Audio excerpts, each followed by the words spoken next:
Welcome to Don Bosco in a Year podcast.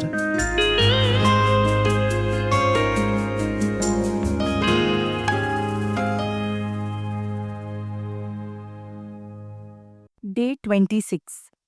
When I said that holidays in the country were a time of danger, I was speaking for myself.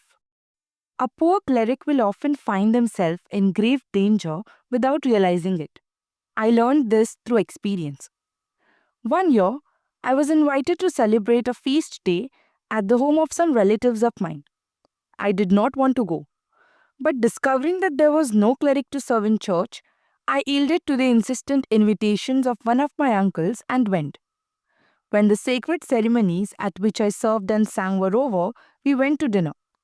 All went well till the wine began to go to the heads of some of the party. Then they began to use language which should not be tolerated by a cleric.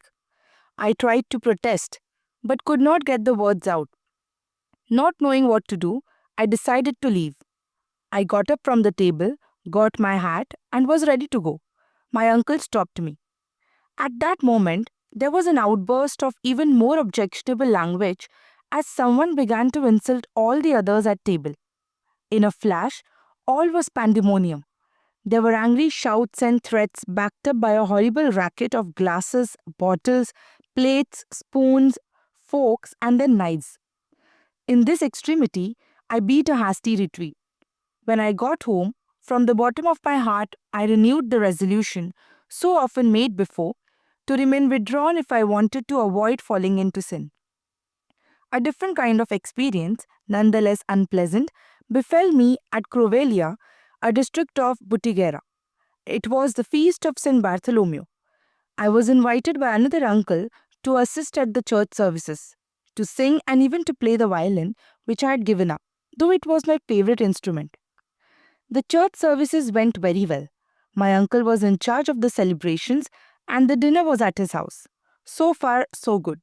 Dinner over, the guests asked me to play something of a light nature to them. I refused. At least, one of the musicians said, "Play along with me. I'll take the lead and you play the accompaniment." I felt awful. I did not know how to get out of it. Taking up the violin, I played for a while. Then I heard the murmur of voices and the sound of a lot of dancing feet. I went to the window, and out in the courtyard was a crowd dancing happily to the sound of my violin. Words could not describe the anger that welled up in me at that moment. Turning on the dinner guests, I addressed them vehemently. How is it, after I have so often spoken against public shows, that I should have become their promoter? It will never happen again. I smashed the violin into 1,000 pieces. I never wanted to use it again, though opportunities for doing so were not lacking at sacred ceremonies. Another incident happened to me while I was hunting.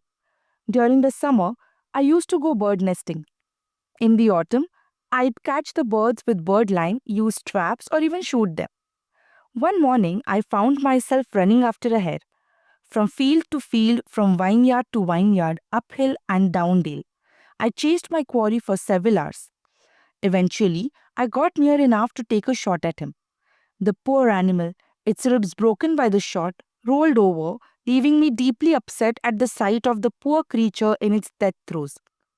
The gunshot brought some of my companions on the scene. While they were admiring the dead hare, I took a long look at myself.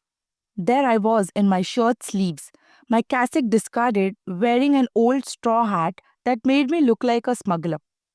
I realized I was more than 2 miles from home. I was quite mortified. I apologized to my companions for the bad example I had given them by throwing off my cassock. I went straight home, once more making a resolution to be done with every kind of hunting. This time, with the Lord's help, I was able to live up to my word. May God forgive me for that scandal. These 3 incidents taught me a terrible lesson. Henceforward, I resolved to be more reserved. I was convinced that he who would give himself entirely to the Lord's service must cut himself off from worldly amusements.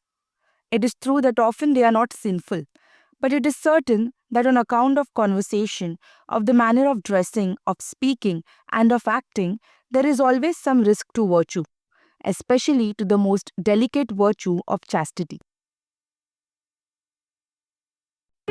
Thank you for joining us today on this journey to know Don Bosco.